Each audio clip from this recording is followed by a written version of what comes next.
My name is Ella Reddington and I am the chairman, and Jessica Williams is the timekeeper. The adjudicator is Mr. David Wilkins. The topic of this debate is that you cannot legislate against fake news. The affirmative team seated to my right is from Aberfoyle Park High School. The negative team seated to my left is from Unley High School. The speaking time for this debate is 6 minutes. A single warning bell will sound 1 minute before the speaking time, and a double bell will sound at the speaking time. A continuous bell may be rung 30 seconds after the speaking time, in which case the speaker must sit down immediately. Please ensure that your mobile phones or other electronic devices are switched off. I declare this debate open and I call upon the first affirmative speaker, Daniel Pembroke.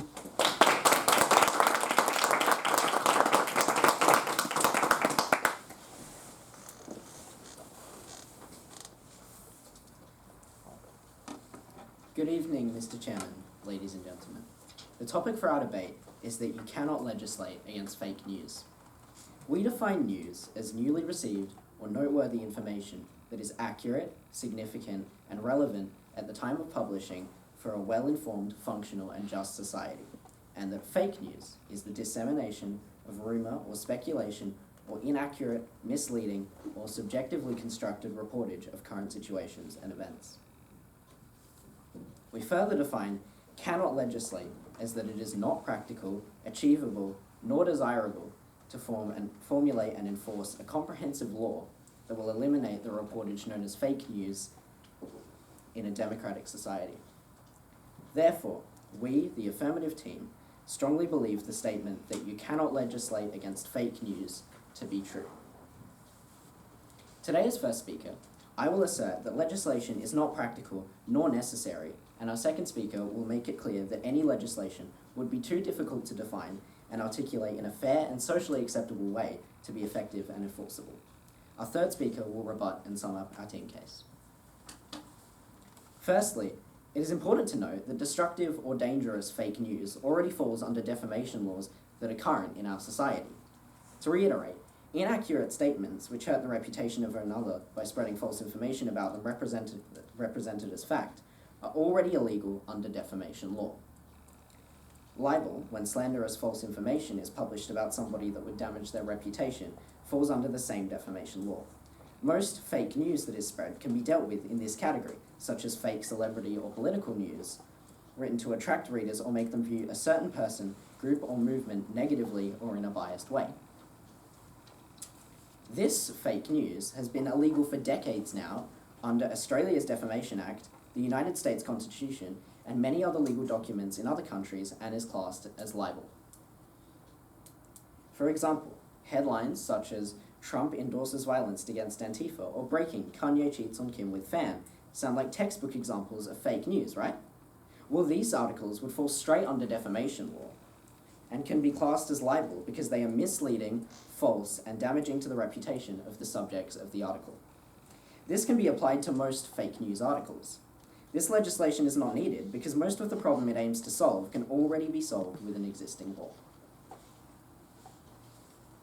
A second important point is that you cannot legislate against fake news because it will bring into play a censorship power that will certainly be misused. At first, this argument seems one-sided. False articles are confusing the public, so make publishing lies illegal. Simple, problem solved. But is it really?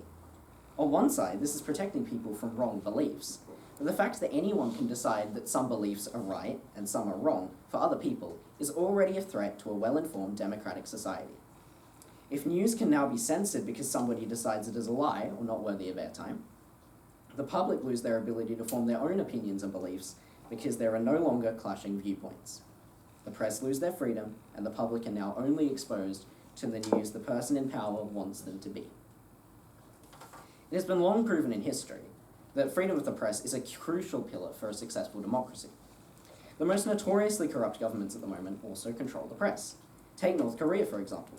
According to Freedom House, an organization that fights for freedom of speech, North Korea, a brutal dictatorship, has the least free media in the world. To further prove this point, Freedom House's top 6 countries with the most free press share uncanny similarities with the top 6 most successful democracies according to democracyranking.org. Norway, Sweden, Finland, Denmark, and the Netherlands fit into the top 6 in both lists. That's 5 out of 6 countries. And what then of whistleblowers? Would they then be subject to persecution at the hands of those on whom they would report? Finally, and most importantly, you cannot legislate against fake news because it would cost people their freedom to share and comment on information through media. This freedom is such an integral part of a functional and just society that it is listed in the United Nations Declaration of Human Rights. The Declaration clearly states in Article 19 that everyone has the right to seek, receive, and impart information and ideas through any media, regardless of frontiers. A legislation against fake news would most certainly breach this right by limiting what the public has access to and can publish. The solution to solving the fake news problem is not to pass a law against it, but to counter it with as much accurate and unbiased news as possible. The public should be encouraged to think critically about news when they hear it, and taught how to identify baseless information posed as fact and check the sources of reports they are skeptical about. A thoughtful, free society is the only way for fake news to be justly abolished. With all this evidence, do we really want to sacrifice our own freedom for a less confusing Facebook feed? Legislation is not the answer. So, Madam Chairperson, ladies and gentlemen, we, the affirmative team, believe for the sake of freedom and democracy that you cannot legislate against fake news. Thank you.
I call upon the first negative speaker, Diana Athanasios.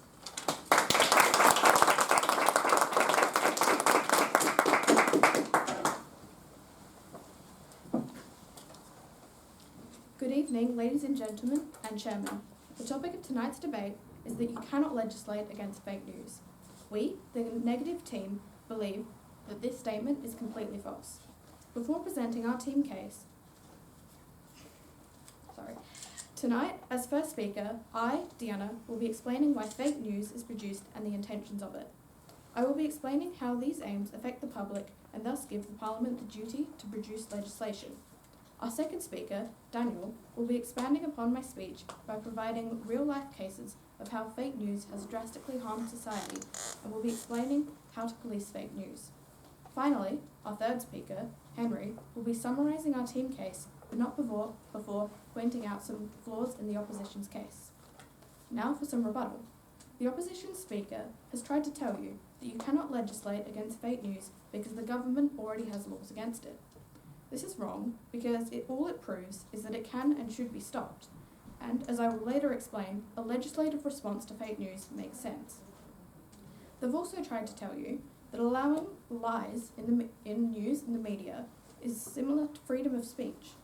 This is wrong because if it is fake news and it can be proved that it is false, it is different from stopping people from expressing their opinions and beliefs. First, I would like to talk in detail about what fake news is and the intentions behind it. Fake news occurs due to one of two reasons. The first is extreme lack of care, where the writer is so ignorant, lazy, or too invested in self-interest to fact-check or properly investigate the news which they are writing about, so that the final piece ends up far away from the truth. The second comes from the intention to exploit the ignorance, gullibility, and curiosity of readers by manipulating their knowledge of the world for the writer's personal gain. Both sources of fake news can be avoided via proper research. However, on the internet, the more clicks your article gets, the more fame and money your article receives. Of course, in a free market that purely aims to get the most clicks, some people are bound to try and exploit the workings of the market to get the easiest, best result. Every market needs at least some government intervention to prevent people from exploiting the market with cheap strategies for easy success. Think of fake news as the prime product on the black market of journalism. Fake news is like cheap, bootleg knockoff brands of famous brand licenses. It is only logical that there are regulations around the news industry, as there are regulations around every other industry, to prevent fake products from occurring. Reporting on news holds a lot of power over the public opinion. It is crucial that the public receive the truth. If the public receives a distorted version of the truth, society could make irrational and unrealistic decisions based on irrational and unrealistic news.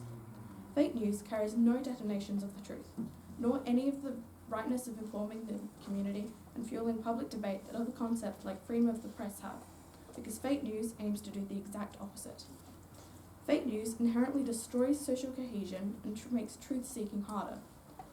Social cohesion and truth-seeking are qualities that the government aims to uphold with legislation, thereby making it the government's responsibility, as well as it being within the duty and power of government, to prevent fake news from occurring, as laws are fundamentally designed to protect the truth and social cohesion.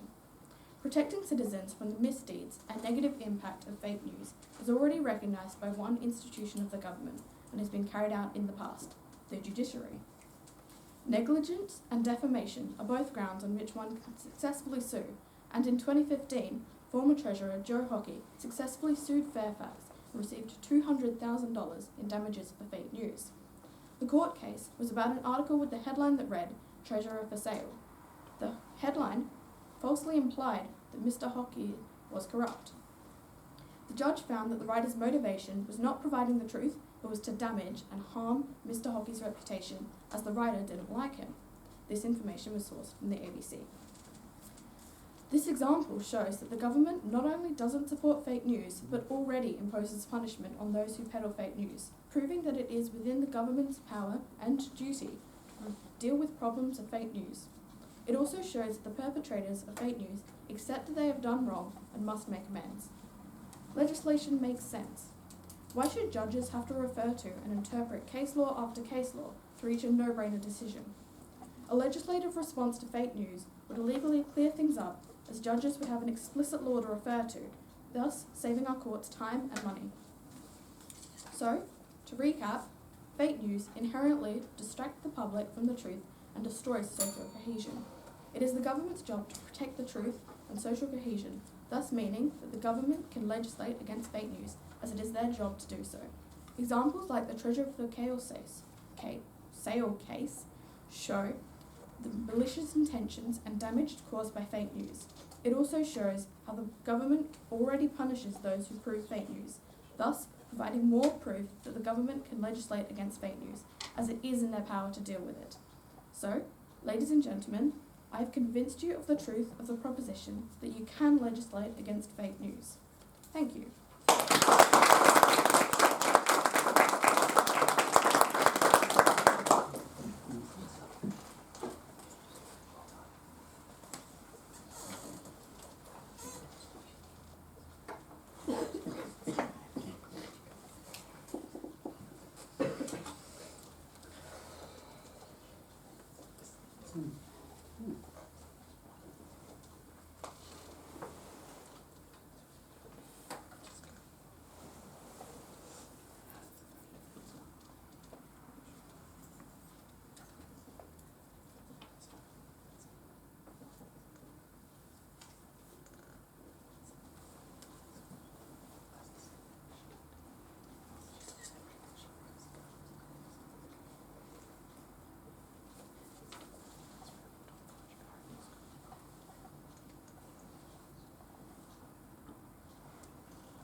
call upon the second affirmative speaker, Samuel Herden.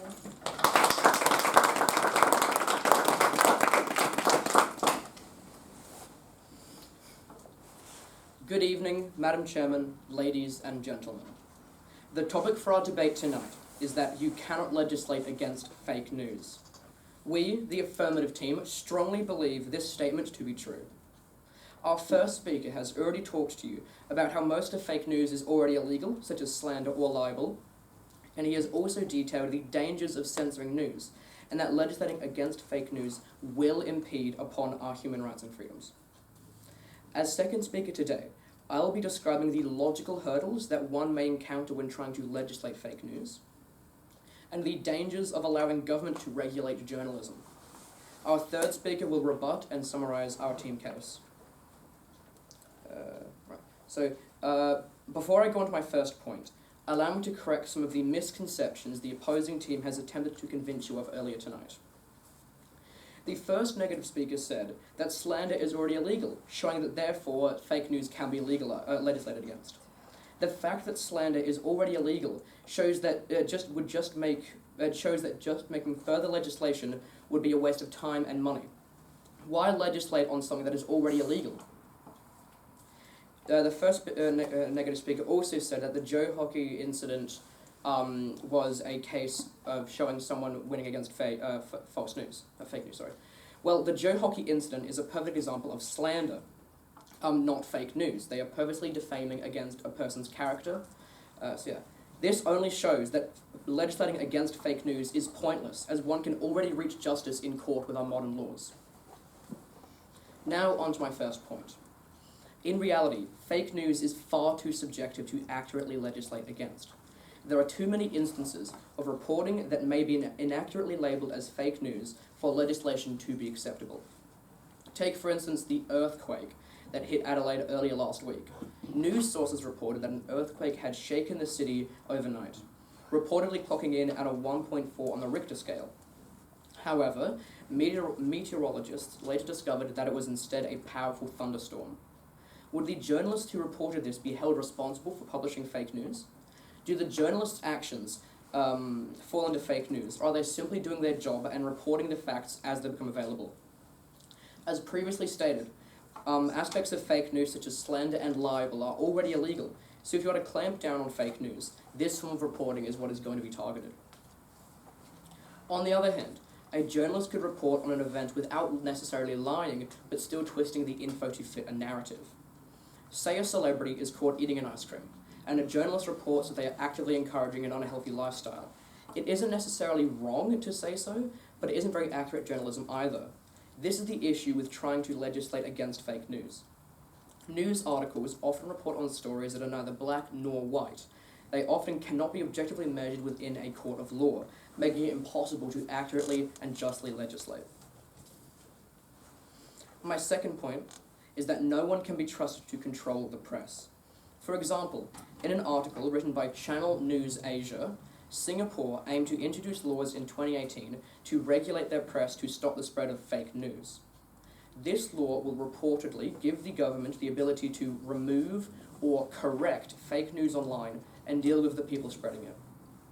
This initially sounds like a solution, but upon further inspection, it will bestow the government the power to decide which articles are true and which are false. Who would you trust with this kind of censorship power? This law would give a democratic government the power to silence the voices of those who spoke against them, not unlike a dictatorship. This is a potentially dangerous power. If a government that had this legislation did not believe in climate change, for example, they could simply remove or correct all scientific discoveries made about it to what they wanted their people to hear. The solution to solving the fake news problem is not giving the government the power to censor news they believe is fake. It is to encourage our own people to use their freedom to think critically for themselves. If one is trying to stop the public from listening to fake news, then, as an article in The Economist best put it, the most effective answer to fake news is accurate news. The best response to a challenge is to argue back, not to brandish a pair of handcuffs. So, Madam Chairman, ladies and gentlemen, We, the affirmative team, wholeheartedly believe that you cannot legislate against fake news. For all the evidence and examples provided before you tonight, it is clear that legislating against fake news legislating against fake news, even if successfully implemented, will lead to disastrous results and cause far more harm than good. After all, the most effective answer to fake news is accurate news. Thank you.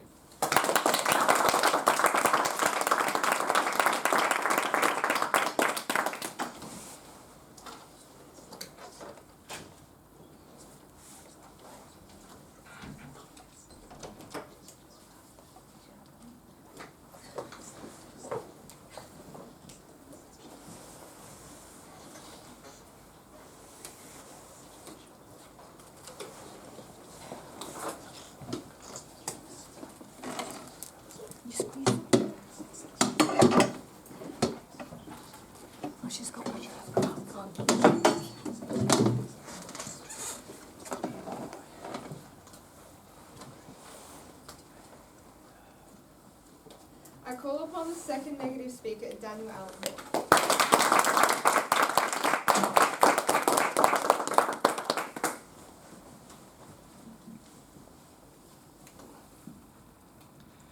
Good evening, ladies, gentlemen, and chairperson. The topic of tonight's debate is that you cannot legislate against fake news. We, the negative team, find this statement to be completely false. Before continuing into my speech, I would like to take the time to point out some flaws in the opposition's case. Firstly, with the thunderstorm earthquake incident that they brought up, at the time it was believed to be true. Only when further information was brought into light and further research was done, it was proven to be wrong. There has to be exceptions because at the time it was believed to be true. At the time it was not fake. The opposition has also said that you cannot police against fake news. This is wrong because in my speech I will go into great detail about how you can, in fact, police against fake news. Tonight our first speaker, Deanna, has already explained the intentions of fake news and how it is produced. She's talked about how fake news does not infringe on any of the qualities of the freedom of the press. She's also explained in detail how these aims to affect the public and thus give the parliamentary the duty and power to protect the public and produce legislation. Finally, she gave an example of how the current government has the power to fight against fake news because it is currently doing so in the judiciary. Now, as second speaker, I, Daniel, will be picking up from where our first speaker left off by explaining how policing fake news is a necessary part of legislating against it, as well as I will be explaining how fake news can be policed against and currently is to this date. I will also go into detail on how fake news has affected the current political landscape. Finally, our third speaker, Henry, will be talking about our final team's case and pointing out some final flaws in the opposition's. A part of being able to legislate against something is also ensuring that you can police it as well. While legislation does serve some symbolic purpose, legislation also needs to be reinforced. If it can't be reinforced, then the legislation can't be. If one is going to stop fake news, it needs to be policed. Fortunately, although it may seem difficult, fake news can be policed, proving that you can legislate against fake news as well. According to The Guardian, Facebook, where a lot of fake news is published and shared, is currently developing a fact-checking system labeled Newport Buzz. The amount of fake news on Facebook can be seen during the US 2016 election, where such misinformation stories were encouraged and spread. Such stories included completely fictional news stories created as a money-making scheme by teenagers in Macedonia, and inaccurate propaganda. These saw the company be accused of abdicating its responsibility and helping the election of Donald Trump by using fake news. Companies like ABC News, AP and Fact Check. Companies like ABC News, AP, Fact Check, and Police Fact and Snopes are all committed to policing fake news, according to The Guardian. This proves that fake news can indeed be policed. Therefore, it can be legislated against. Activist and journalist Daniel Sierradisk proves this point further. He is also developing a plugin to one's browser that checks sources. He's calling it the BS detector.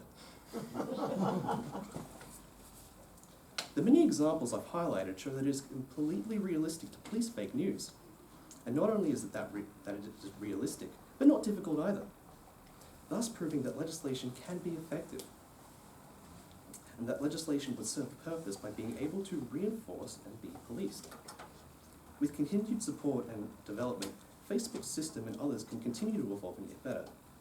Part of that support could come into legislation and government subsidies to advance the fight against fake news. While considering whether the government has the power to do it or not legislate against something, the implications of that legislation must also be considered to see whether it's fair or not. Fortunately, legislating against fake news also carries positive implications for the journalism industry. Legislation against fake news would make and create higher standards for journalists. Journalists would need to spend more time researching and ensuring that their articles are accurate. Legislation against fake news is completely necessary in this day and age, as fake news puts restrictions on and clouds the basic human right like freedom of information. Fake news poisons the wells of the right of information and disguises it so that the public cannot tell the difference.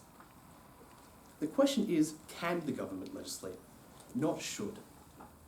The government absolutely can, as it is its duty to look after the public's rights. Tonight, I have convinced all of you in my speech that it is completely possible to police fake news by numerous forms, including community policing and algorithms, therefore proving and meaning that any potential legislation can be reinforced, and that legislating against fake media has many positive implications for the journalism industry. So in conclusion, ladies and gentlemen, I have without a doubt proved to you tonight that fake news can definitely be legislated against. Thank you.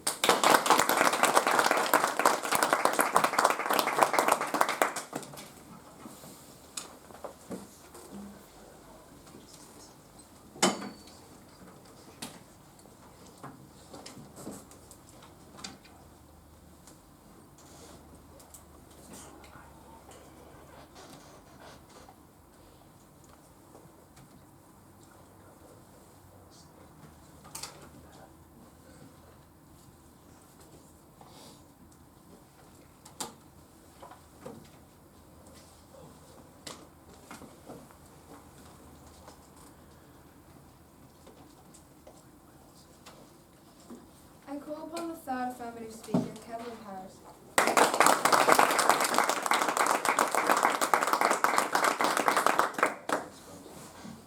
Good evening, Madam Chairman, ladies and gentlemen. The topic for our debate tonight is that you cannot legislate against fake news. We, the affirmative team from Aberfoyle Park High School, strongly believe without a doubt that this statement is true. I will now go on to point out the many flaws in the opposition's team case. First of all, the opposition team said that the government should make all the decisions. We have a question for the opposition.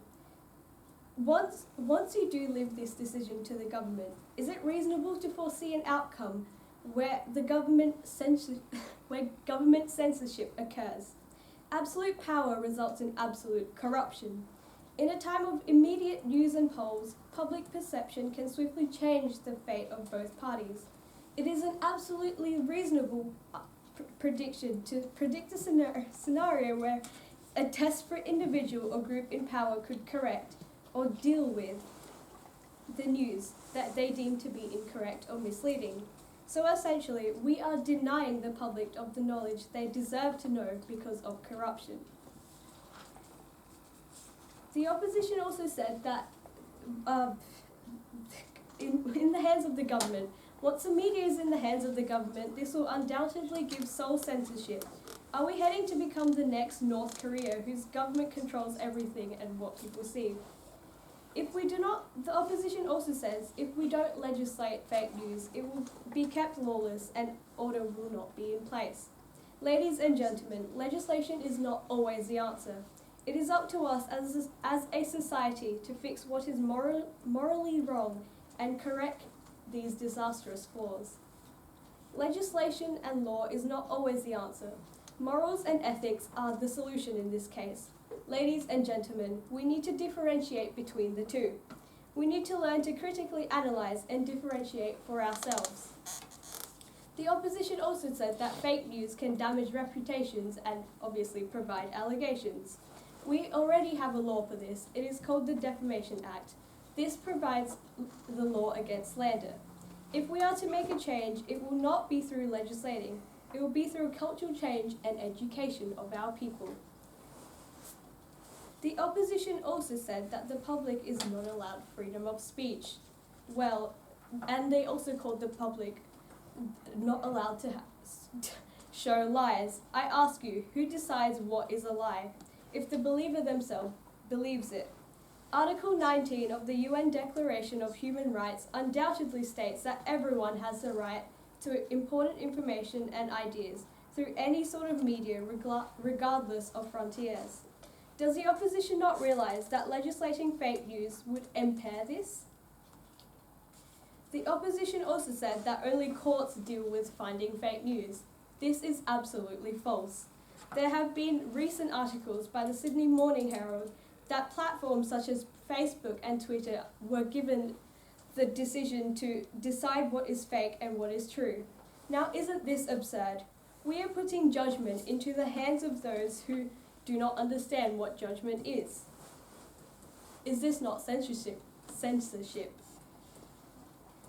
The opposition also said that more than one stance on a topic will confuse the public, making them feel as if they won't know what their decision is. The public needs to have more than one view on a topic so then they can make a decision with their own mind. They need to do their own research and decide for themselves, not have the government make their thoughts for them. The opposition also said that Facebook is developing a fact checker, so-called a BS checker. Allow me to give a scenario. For example, a racist term is banned in the media. This is then inputted into the system to erase any such citing of this word. However, the public has now found a way to get around this by adding 2 or so letters in the middle of this word to change the look of the word. However, it still has the same meaning. What we are trying to demonstrate here is that there is always a way around. Would we want AI to choose what is correct for us and what is true and what is false? There are also some apps which are encrypted, which means that information that is passed through cannot be found. Where there is a demand, there will always be a supply, and there will be a way around. I would also like to point out that the opposition did not agree or disagree with our definition. To summarise, it is important to note that destructive or dangerous fake news already falls under the defamation laws that are currently in society. Inaccurate statements which hurt another by spreading false information are already illegal under the defamation laws. This is known as slander. This information has now been illegal for decades under Australia's defamation law. Secondly, you cannot legislate against fake news because it will bring into play a censorship that will certainly be misused. The fact that anyone can decide some beliefs are right and some are wrong for other people is certainly a threat to a well-informed democratic society. If news can now be censored because somebody decides it is a lie or not worthy of their time, the public lose their ability to form their own opinions and beliefs. Thirdly, you cannot legislate against fake news because it would cost people their freedom to share and comment on information through media. It is listed on the UN Declaration of Human Rights. It clearly states that Article 19 that everyone has the right to import information and ideas through the media, regardless of frontiers. Another point, nobody can be trusted to control the press. And finally, in reality, fake news is far too subjective to accurately legislate against. Legislation leads to censorship, and this leads to the rise of dictatorship. In conclusion, Madam Chairman, ladies and gentlemen, you cannot legislate against fake news. Thank you.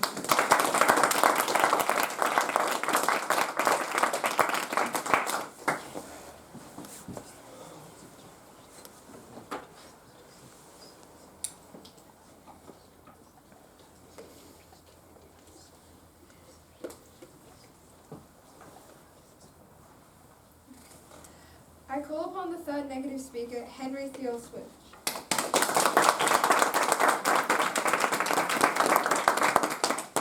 Good evening, ladies and gentlemen, Madam Chair.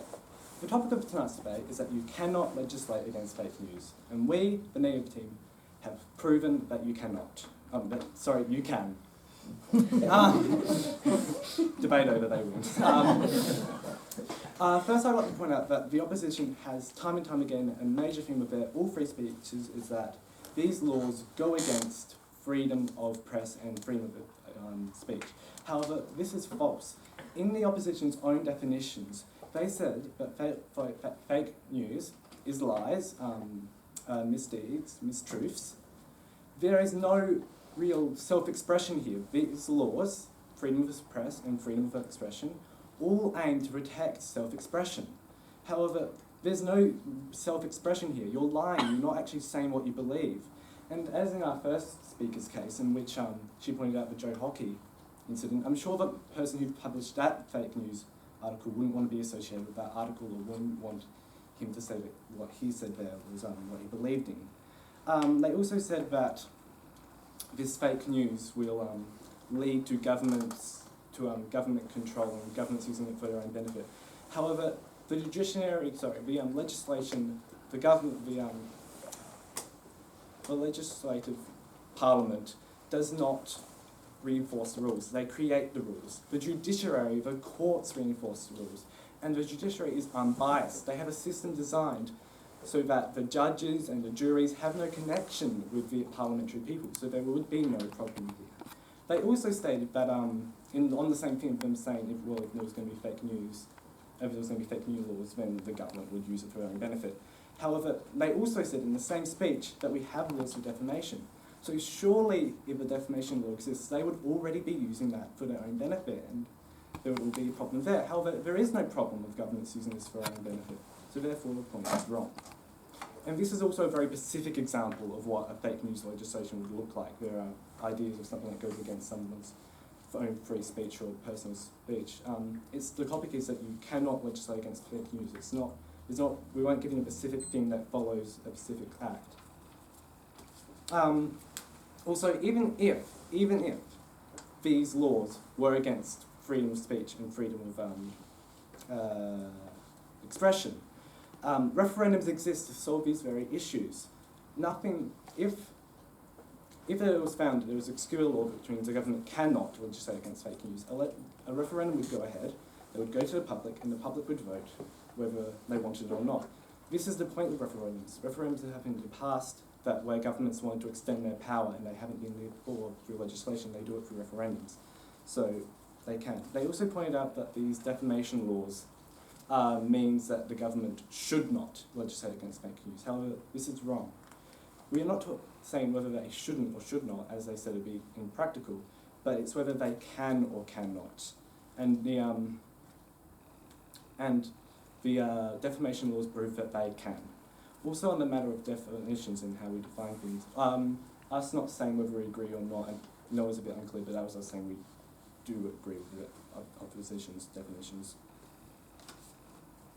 They also say that these algorithms when talking about policing fake news, they talked about that algorithms and ways to police them, there would surely be some complications in there. However, there's complications in policing everything. And just because there's some complications doesn't mean we just throw it and give up. And this is the first stage. I mean, this would be the first stage of policing fake news and actually trying, it wouldn't be the first stage, but it would be the first stage of government support. And there's bound to be some problems here. There's no perfect one solution. And if we just give up now, there's going to be no hope of policing fake news. And the systems are just going to get worse and worse with no support.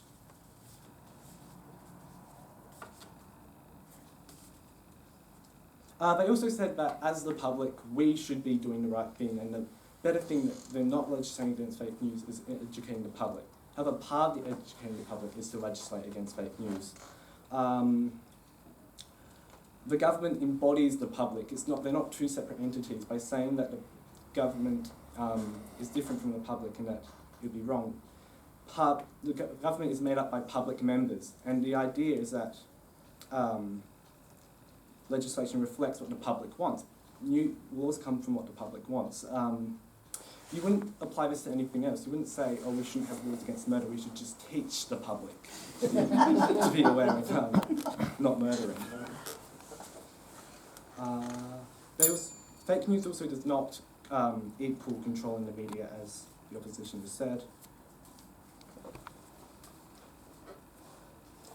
They also said at one part that we're endorsing full government support of the legislation of government control over news and media. However, as our first speaker pointed out, we said only a little bit of government. There needs to be a little bit of government intervention, a little bit of government support. This is a straw man fallacy. So, in conclusion, ladies and gentlemen, Deanna, Daniel, and I have proven that you can absolutely legislate against fake news. Thank you.